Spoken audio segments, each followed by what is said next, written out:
Together, let us pray the seventh novena to St Brigid of Ireland. In the name of the Father, and of the Son, and of the Holy Spirit. Amen.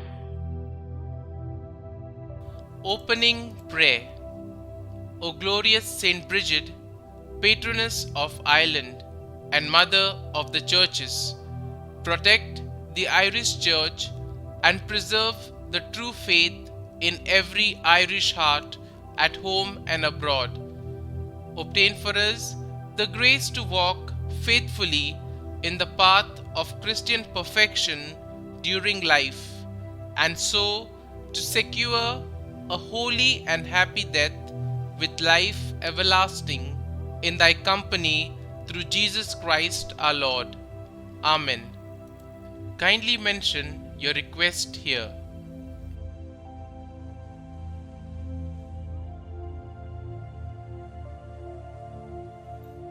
Our Father, who art in heaven, hallowed be thy name.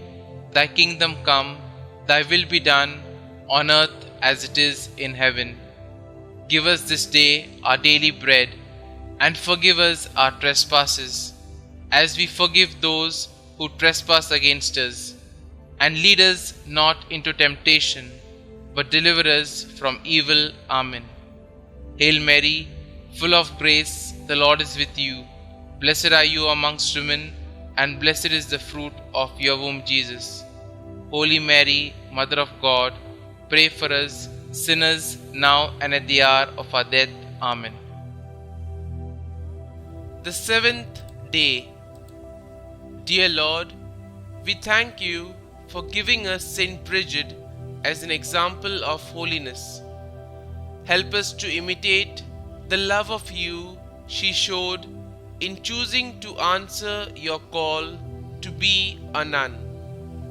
St. Brigid, you gained your freedom when you were a young girl because your holy practice of charity impressed the Christian king.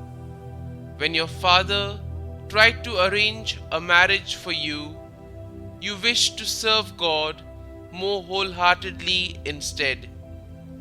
Please bring my petitions before God, whom you served so wholeheartedly.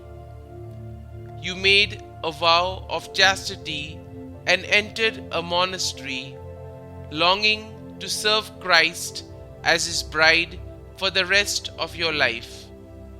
Pray for me that I may always seek to serve God as single-mindedly and wholeheartedly as you did. Pray that I may always be ready to do whatever he calls me to do in my life. St. Brigid, pray for us. Glory be to the Father, and to the Son, and to the Holy Spirit, as it was in the beginning, is now, and ever shall be, world without end. Amen.